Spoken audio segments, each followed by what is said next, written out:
Hey guys, Fury here, and today we're playing Gladius Relics of War.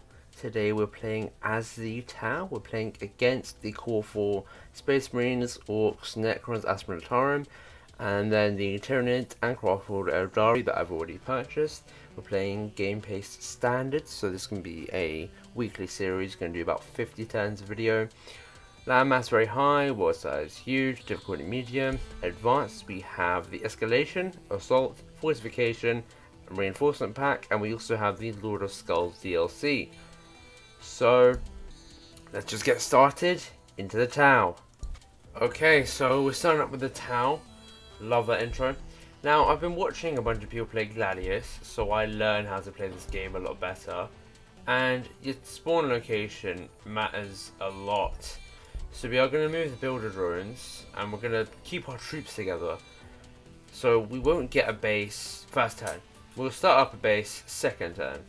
Purely because if we don't have a base soon, we're a bit done for. But we also need food, and we can't produce food as well as we probably can unless we're surrounded by food. It doesn't make as much sense. I'm trying to say it, but yeah.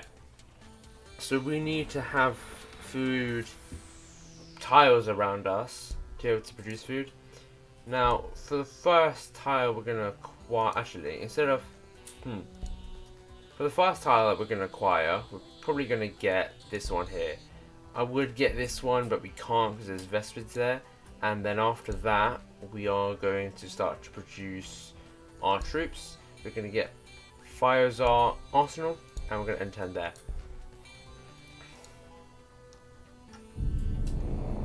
We're going to keep our warriors split up temporarily. Get enter. Now the reason I don't want to produce a new Tau warriors, fire warriors straight away, purely because if we keep producing warriors upon warriors, we won't have enough resources to go around. So now this way we can just put the warriors there, and now we know we can have production somewhere else. Now, unlike the Asmilitarum campaign, the speed of which things are produced or takes the time to do something is now doubled, which is one of the things where we were before playing the game pace as very fast. We're now playing as standard, which is why this is going to be a much longer campaign and why it's going to take so much more time, because we're actively trying to take as much time as possible with this. Now my strategy is to secure a small area, small perimeter, and then after that we just grow out a massive army. Maybe about 2 or 3 bases. I think one probably is enough, but if we need to, we get a second one. And we can secure ourselves a massive area and just produce battle suits and mechs and all the other Tau stuff. And I think it would be a really cool thing to do.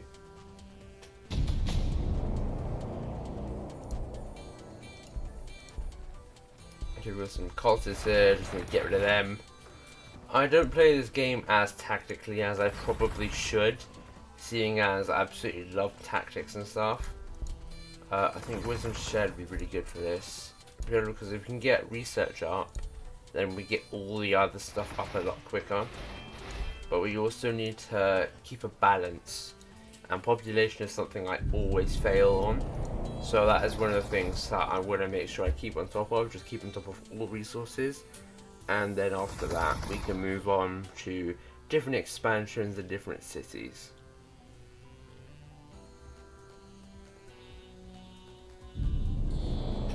Okay, we're going to move our fire warriors up a little bit because we want to try and take a little bit more territory. We should have enough to convert the Vespid Stingwings, but I don't want to convert them yet. So with Tau we have convert auxiliary, so we can turn 1 Vespid Stingwings or 1 Kroot Hounds unit per every like 5 or 6 turns. We have to use some influence, we can turn them onto our side, but it's very easy for enslavers to enslave them again, which is kind of why I don't want to risk it just yet. It's much better to do when there's there's no enslavers about, and that the Hounds of Vespids are at full health, and it's going to be a lot easier for you, because you need that big army to progress properly in Gladius. Now what I usually do with Necrons, I'll keep one unit of Necron warriors on each outpost, and that's because Necrons are really buff.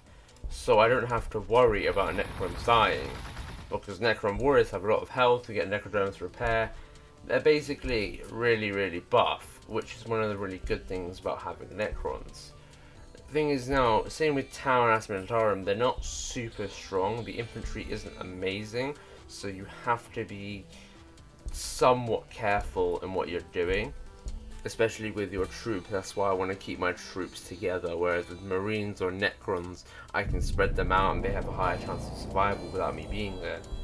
And that's just because of their health and how many shots they can take, really.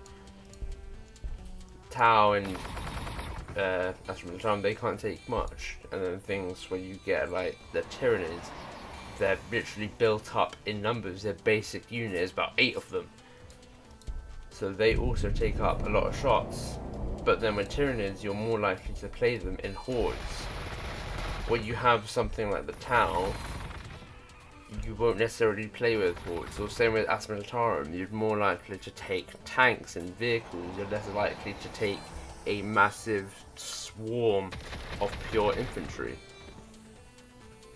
See, now we have so many enemies around us, our troops might die, so we're probably gonna take this squad down. But if we split them up beforehand, we would have lost both of them by now. They wouldn't have survived. Yes, we would have covered more ground, but what I like to do with Tyranids that I found out is you basically get some gargoyles. They're basically Triaquatorians, except they're not bulky at all. They're really weak.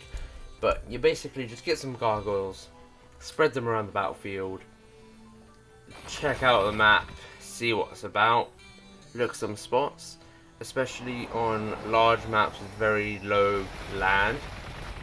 It's so much better, and the reason I love doing that is because you're able to get like specific choke points instead of with these much larger maps and like high land mass. You don't have to worry about choke points, but choke points are also really good. The reason I say choke points are really good, not if they're towards you, but if you can control that choke point, right? You basically own that whole section. If you fortify it properly, you put all heavy units there, you're sorted. Nothing can attack you. You're chilling, right? The thing with things like this, high landmass, you won't get as many choke points, and the only sort of choke point you'd get is high landmass here, and like high up vertical areas, and then the non-vertical areas. But then you have the problem of you have infantry that's only melee on the top or the bottom. They can't attack upwards or downwards, which is again one of the big problems with melee infantry and this sort of map style. So let's say our base is in, even just here, we can get attacked. If we were more in the middle, we could get attacked from any direction. Even now we can get attacked from any direction. We can get attacked from here, and here. Literally, we can get attacked from anywhere. Once we get to about tier 6, tier 7, where we get like flyers and stuff, that is the time we have to worry about defending our bases completely, because then you'd get loads and loads of ships and stuff coming towards you, and it's just a long day. Like tier 7, I know with the Necrons tier 7, you get Nameless Causeways, which is your flyers and night sides. You literally take troops, fly them over, even Valkyries, just fly them over, then drop them in afterwards. And then once you drop them in, return to base, pick up more troops, and just do back and forth runs. And that's why I really like to build up the amount of troops inside of the base and around the base and security stuff.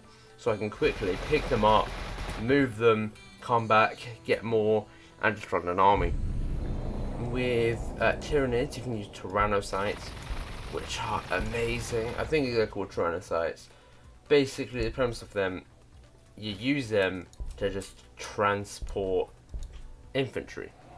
So you get 6 cargo in a normal base, or Tyrannocytes, they can move every single turn, and they have 6 cargo slots. Meaning that I could take a base worth of security, or the amount of security that's just stuck in the base for now. I could take all of that into one singular unit, transport it, bomb it up. It's not a flyer, unfortunately. If it was, it'd be so much more OP. Drop them in, and then come back, get more units. And with Tyranids, you only have 3 things to worry about. You have influence, research, and biomass. Now, with this, we have food or energy, research, influence. Influence, you never actually realise it, but it can go down very, very quickly, so you have to be really careful about how you use influence.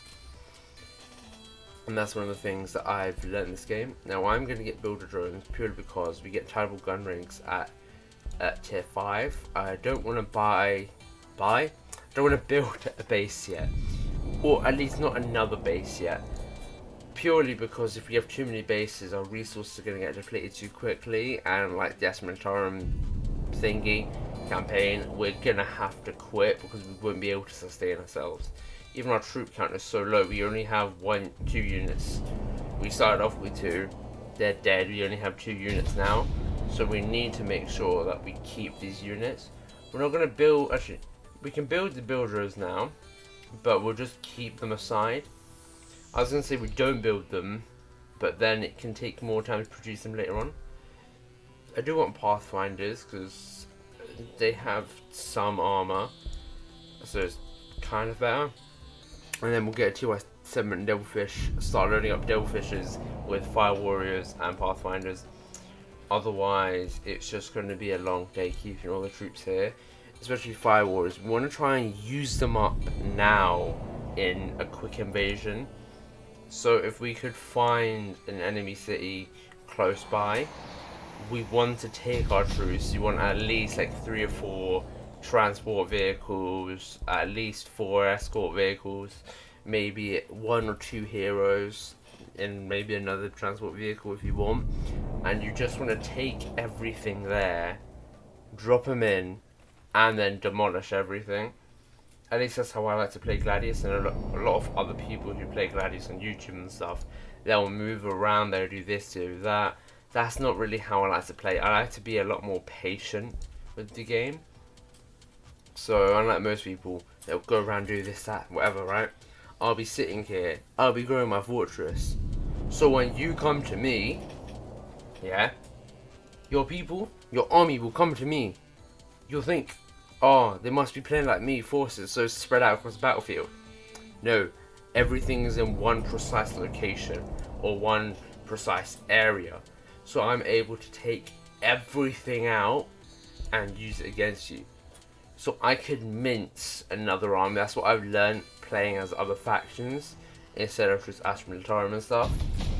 I can just protect myself and then absolutely mince any other faction that comes towards me. And that is the main premise of this. I want to make sure that I am the strongest person here. I need to make sure that as a tower player I'm using battle suits and stuff. Like, battle suits are amazing. Like, you need to use them if you're playing as Tau.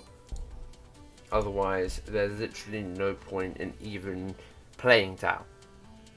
With battle suits, you have the advantage of, okay, I have more bulkier units. I can use these to my advantage. I can bring them in as escorts, or use them to take down bastions, tidal gun rigs, Gauss pylons, sentry pylons.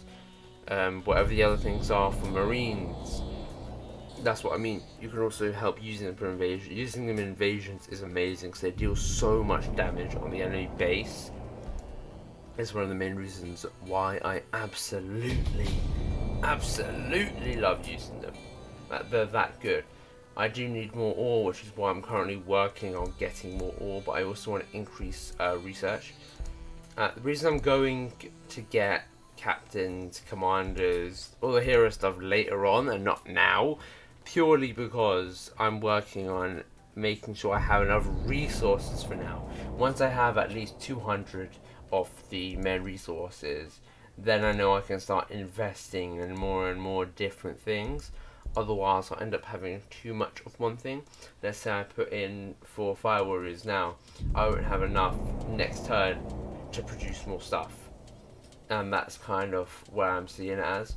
Now I can produce Fire Warriors. Am I going to?